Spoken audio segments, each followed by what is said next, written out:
Bonjour à tous, direction Vincennes vendredi soir avec le Quintet dans le prix Bruna, une épreuve disputée sur les 2850 mètres réservée à des J, mâles et femelles. On aperçoit le tableau avec Joshua PJ, le numéro 1. On va en reparler. Le numéro 2, Jerzinovici. Il y a un petit moment qu'il n'a pas fait l'arrivée. On fait appel à JMB. Pourquoi pas? Joria Méloise, le numéro 3, effectue une rentrée. Jasmine Douilly, le numéro 4, il y a un moment qu'on ne l'a pas vu se mettre en évidence. Jockey, le numéro 5, un outsider intéressant. Pour une place, il sera plaqué devant, déféré des postérieurs. Et dans cette configuration, il n'a quasiment jamais déçu. Je crois que c'est 90% de réussite dans les 3-4 premiers. Joyeux Nona, le numéro 6, attention à lui. C'est le plus rapide sur le parcours. Une 12-7 au mois de juin. Sa forme est bonne, il l'a prouvé dernièrement à Cherbourg en allant devant, une bonne ouverture de poumon. Méfiance, méfiance. Joyau JC va effectuer une rentrée, le numéro 7. Jaguar de Lomac, on en reparle tout à l'heure. Girenzo, le numéro 9. Il est en forme, régulier, on l'a vu prendre des 5e places ces derniers temps. Confié à Franck Nivard. Il a les moyens de bien faire à ce niveau. Jonah Gold, le numéro 10, on va en reparler. Tout comme le numéro 11, Jérémy Das. Jazzy Flini, le numéro 12, vient de se montrer fautif sur l'herbe, mais sur cette surface, il avait accroché pas mal de place. Il a repris un peu de morale. Possible 5e à l'issue d'un parcours favorable. Sa compagne d'entraînement, Joy Genilou, le numéro 13, se serait classé 3e dernièrement, sans une faute à la fin. Grégory Torel, son entraîneur, y croit pour jouer les bons rôles de ce quintet malgré la présence des mâles. Je n'avais pas de place. Quant au numéro 14, Jour de gloire, il n'est pas prêt et il va bénéficier d'un bon engagement prochainement. Il faut se méfier du 15, Jet Set, déféré des 4 pour ce super engagement. Et Jupiter du Corta, le numéro 16, on va en reparler. Allez, on fait le papier.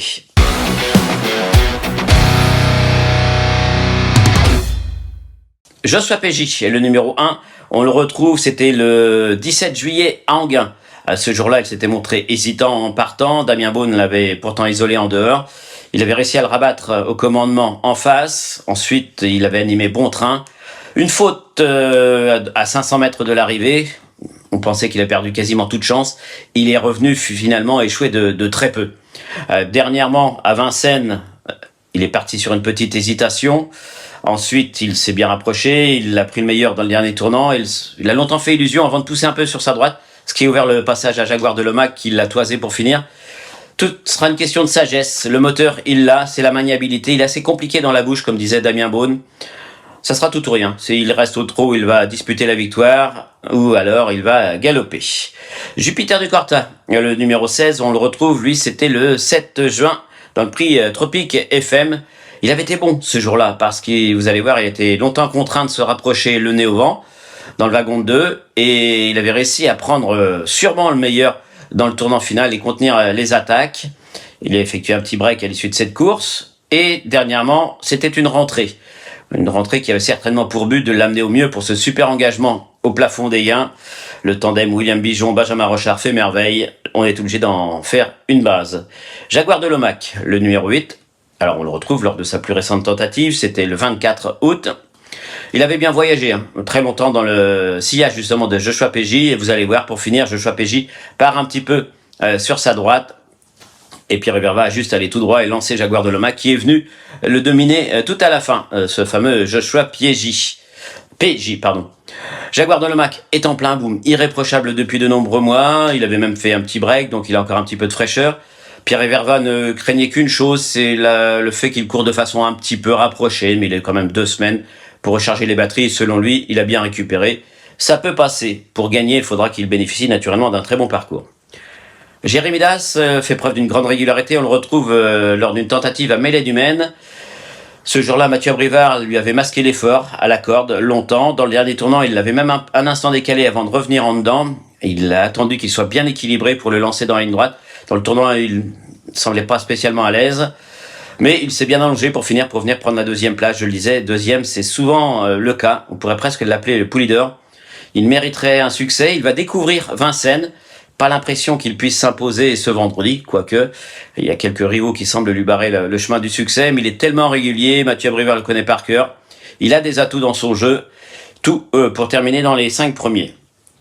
Le 10, c'est Jonah Gold, on va le retrouver, lui c'était à Enghien, début août, ce jour-là, il était parti lentement. Alors le départ, c'est son problème. Justement, il avait fallu assurer les premiers mètres. Il avait quitté la dernière position en face pour se rapprocher en épaisseur, certes à l'abri, mais il a fait quand même un long effort en 3e épaisseur. Dans le dernier tournant, il s'est retrouvé en 3e épaisseur, mais le nez au vent.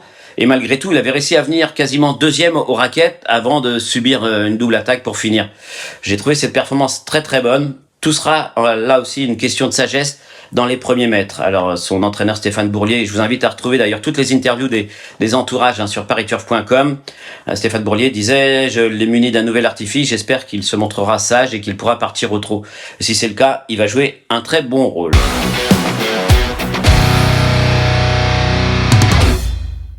Donc voilà, As, 16, 8, 11, 10, ce sont vraiment mes 5 choix prioritaires. Mais il faut impérativement racheter le numéro 6, Joyeux Nona. C'est le plus rapide sur le parcours et ça sent bon.